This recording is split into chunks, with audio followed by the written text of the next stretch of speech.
Then it's Spurling. That show, mama, you know what I'm talking about. Fuck him. Mama, that go, that man, he just talk a lot of shit. He be up late at night, tuning into all his hits. See my grandmama hate him.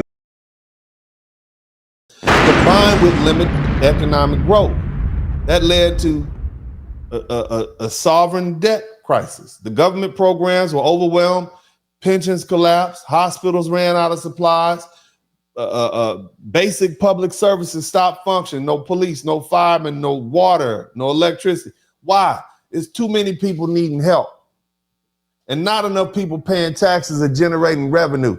In the United States, programs like Social Security and Medicaid and public education, they're already strained. And now you got millions of people who coming from other countries, millions of families, and we just gonna put it on them. They pay little or no income. Shout out to Yashua Ben Joseph. They work under the table or not at all. And they still depend on our hospitals where they can go get free emergency service for a cold.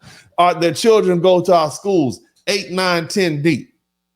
Law enforcement has to respond to their calls. They take up housing and food. And so what happens?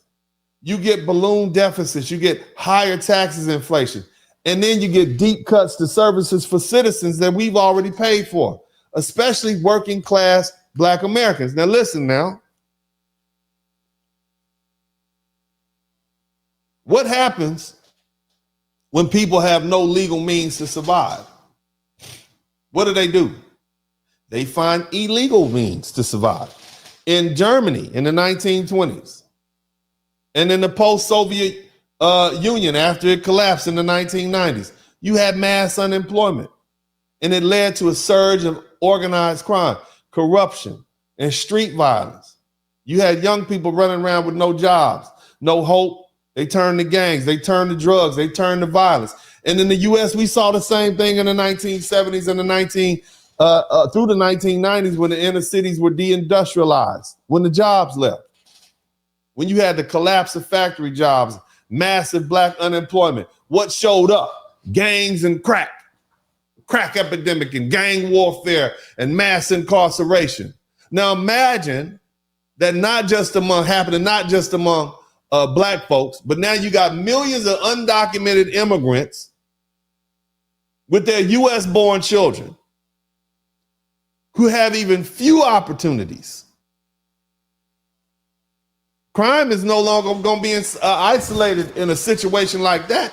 It's going to be widespread and normalized.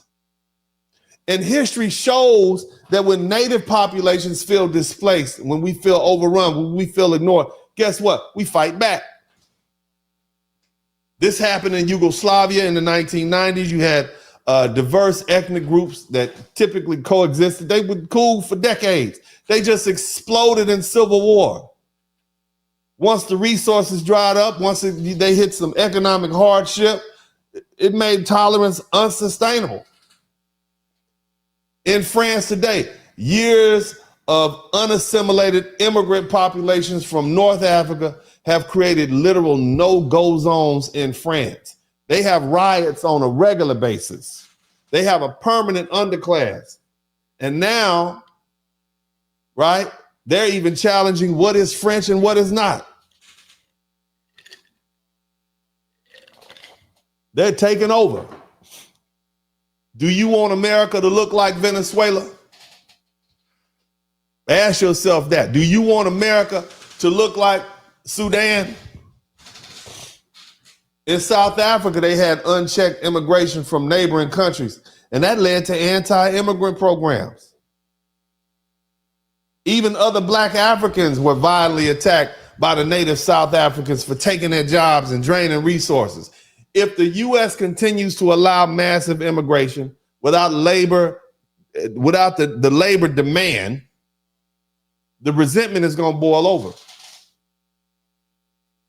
Especially if Americans, native-born Americans, those who have been here for generations, especially amongst Black Americans. Shout out to Project Game Plan Entertainment and white Americans. Shout out to Shaw Shauna. what's going to happen to us is we're going to continue to be pushed to the economic margins.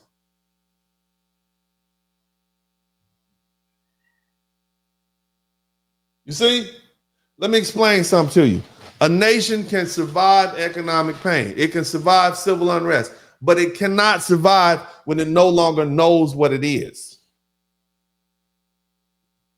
And we are looking at the collapse of the national identity and civic unity. Look, family, Rome fell not just because of the barbarians that were at the gate, but because it began to import too many foreigners, granted them citizenship without their loyalty, and eventually had armies made up of people who no longer believed in Rome. In the modern United States, if birthright citizenship continues to be handed out indiscriminately to anybody who comes over here and pushes out a baby, if loyalty, assimilation, and national cohesion are no longer prerequisites, then the very definition of American becomes meaningless.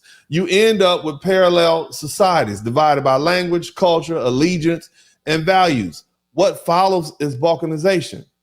And that is a fragmented, unstable, and easily manipulated society. And once that happens, the dominant society, it doesn't collapse, okay?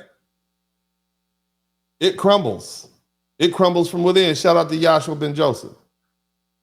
So if we don't address this now, if we don't stop importing poverty and subsidizing dependence and rewarding lawlessness, then we will lose our ability to fund our public schools and our police and our firemen. We will sit by and we will watch crime and civil unrest rise. Whose neighborhood are they coming to? We're going to see racial tension and ethnic tensions explode. You see what's happening to black people in Los Angeles? In the 1970s, when I was a little boy, we had over 1 million black people in LA. Now it's under 400,000. The Mexicans done ran all the black people out of LA. If we don't stop this unchecked immigration, ultimately the American identity will dissolve in chaos. And as the brother Malcolm said, if the white man has a cold, the black man has a pneumonia. So what is that going to do to us who are already a minority? These other people can go home. We don't have a home to go to.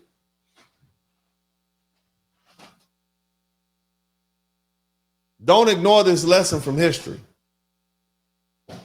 A society cannot survive when it's overrun with people who have no work, no resources, no national loyalty, and no future.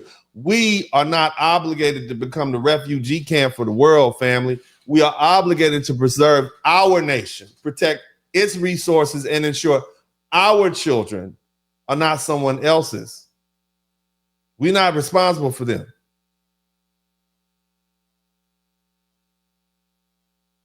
You understand me? And I understand it's cruel. Look at what these people, look what's happening to these people. It's cruel. Look at what's going on. And this time it was outside of the Department of Immigration. Look at yes. I understand the snatching them up out of there. I'm actually genuinely How busy? We had the agreement. Look, snatching them out. Cool. Somebody type cool in the chat room. Look at it. Look at it. Look at it. Snatching them right out of there. Look at this. Hey, yeah, it's your dish. What are you guys doing? Do you guys have a warrant? He's our dishwasher. He's under arrest. It wasn't even working. They don't need a warrant.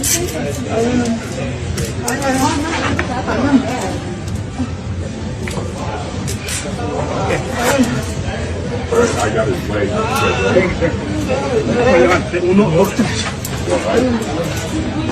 I know it's cool. No pelees, no pelees.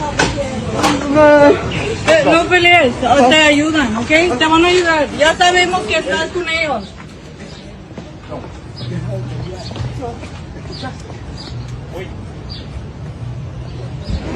I know.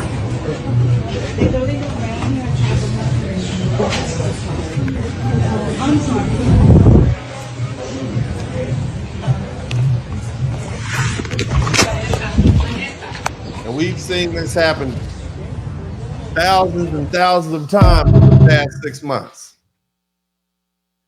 Just You understand?